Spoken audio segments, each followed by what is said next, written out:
10 dating mistakes to avoid. Successfully navigating the dating scene can be a lot of hard work, full of hits and misses. We've given you advice to find 8 great ideas for extraordinary dates and 8 ways to avoid awkward silences on a date, but now we're getting down to the nitty-gritty on what you should definitely avoid doing. This video is brought to you by GoMarry.com, the biggest marriage-only relationship service. Don't waste time dating insincere people. Find your perfect husband or wife to start your family right now. We've listed these 10 dating mistakes because a lot of people have fallen into their trap. If you're hoping to get a second date, be smart and don't follow in their footsteps. Do not insult online dating. It may not be your cup of tea, but don't go into your date all guns blazing hate towards online dating or those that do so. How do you know if your date used to be one of those weirdos who have used it in the past?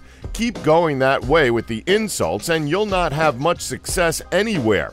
Over 13 million people in the UK and 86 million in the US alone use online dating services, so good luck explaining that away. Relationships can be found online in hundreds of different places for people at all stages of commitment. If you keep insulting the notion of it, your date, who may be ready for marriage, could finish your date and sign up to GoMarry.com, knowing that they'll find people looking for the same commitment as they are. Come to think of it, if you're on a date, you shouldn't be insulting anybody. Don't show that side of yourself. It's not nice. Do not eat sloppily. It's not funny and it's not clever. If you can't trust yourself to get that spaghetti from bowl to lips without smearing yourself in sauce, order something else. The same goes for greasy pizza, hand-crushed lobster, or terrible chopstick ability. Trust us when we say this: your date wants to see rice in your beard about as much as they want stray peas flying past their face from your plate. If you're out having food on a date, be sensible, not sloppy. Don't go out of your way to order something that you have to pick at with your hands. If you're being conservative and ordering something saucy like pasta or curry, still make sure to act like an adult. Napkins are there for a reason. If you can't help but eat like an animal and make a spectacle out of yourself, maybe you need to watch more than just this video. Do not Instagram everything. We know it's the 21st century, but for the love of Pete, put the phone away. It's likely that your date has social profiles on things like Facebook, Twitter, and Snapchat, but that doesn't mean it's okay to whip out your phone to take pictures of your food for all the likes on Instagram. Gramming your food and drinks can make you look really pretentious, and definitely don't take pictures of your date. Not the time or the place. The only socializing you should be doing on a date is with the person in front of you. How would you feel if your date started writing a Facebook status while you were mid-conversation? Phones down. Do not overshare. Your date is going well and you feel you both have a connection.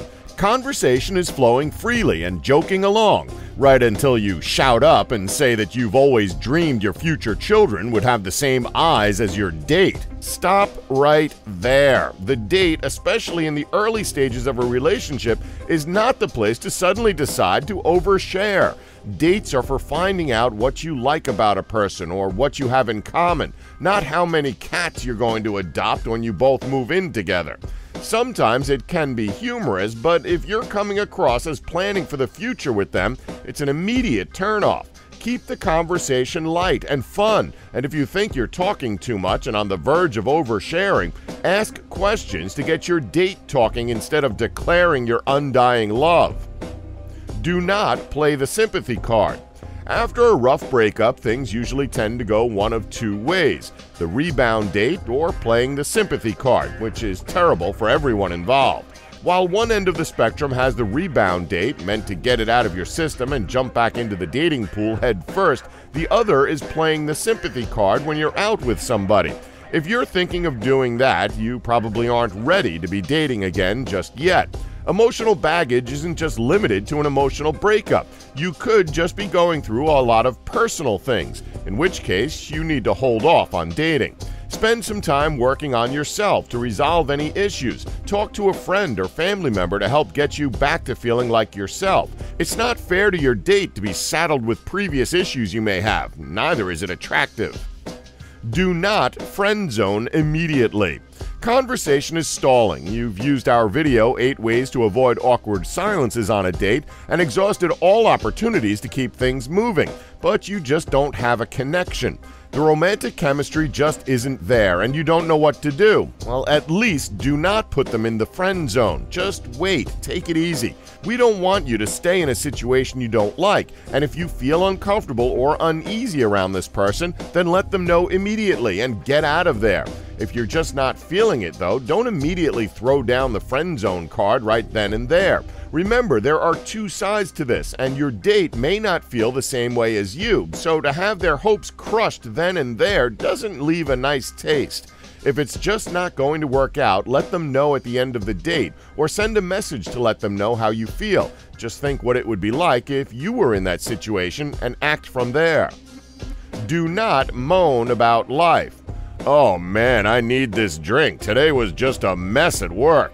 This is not how a date wants their conversation to begin. We all have our own things going on in life, but a date is not the place to unload all of your stresses. That's what close friends are for. If you're finding out about somebody, you want to know the fun and interesting things, not how much you hate Sandra for not refilling the coffee pot, or Michael from accounts for bugging you all day over email. If you're further along in a relationship, then you can share some of these things with each other and help out. But if you're still looking to find someone and impress them, try and stay positive. If the date is going well, you'll find that your mood reflects onto them and vice versa. If you're in a stinking mood and being negative, it will bring your date down and your chances of a second meeting will start to look a lot more slim. Stay positive. If the date goes well, things could start to look up. Do not get drunk. Just don't. This shouldn't need explaining. We don't care how nervous you are. Doing shots to loosen up is a train barreling down the tracks towards disaster. Go and search now for drunk date and count how many stories end well. Alcohol affects people in different ways, but if you're looking to make a good impression on your date, then it's best to steer clear just in case. Navigate through the nervousness with a clear head, and all your attention will be on the date in front of you. You wouldn't want to be stuck keeping a drunk date upright, so make sure you're not the drunk date for anyone else. Do not talk about money. Unless you're sharing a 14-course meal at the castle you own in celebration of the multi-billion-dollar business deal your date just made, don't talk about money. It never reflects well if you start talking money or earnings early on in the dating landscape. You'll either end up complaining that you don't have a lot of it, bringing the mood down, or talking yourself up as the next Bill Gates, which makes you look self-involved and egotistical. If you're meeting up with somebody because you like them and think you have a connection, then money shouldn't be an issue anyway. Sure, you'll broach the subject if the relationship blossoms and things start to get more serious, but while you're still enjoying some date time, leave it at home. It doesn't matter if you're Richie Rich or not. Time spent talking about other things with a date is priceless. Do not use discount coupons. Be comfortable with your money situation and don't talk about it, but then don't whip out that 20% off voucher when it comes time to pay the bill. If you're looking for a cut price meal, then your date is probably going to feel shorted too. You've got a coupon, great, save it for another time. A date should be made to feel like they're worth it, and cutting corners will not reflect well on you at all. If your relationship has progressed and moved along, then sure, it's acceptable to use them then. Remember, your first impression isn't just as you first meet up, it's throughout the entire date. Don't go through all that hard work and then fail to stick the landing. Pay full price, it'll be worth it in the long run. There are plenty of things that you can do wrong on a date, but hopefully highlighting some of them will help you stay away from embarrassing your date and yourself. If you have any dating mistakes to share, post them in the comments section below. If you're ready to get married and know what you're looking for in a partner, but always finding people that make these mistakes, maybe it's time for you to step out of the dating pool and head over to GoMarry.com. GoMarry.com is better than a dating site. We are a marriage relationship service for people who want to get married and start a family of their own. Join us now and discover potentially millions of like-minded people looking to build their meaningful relationships with us.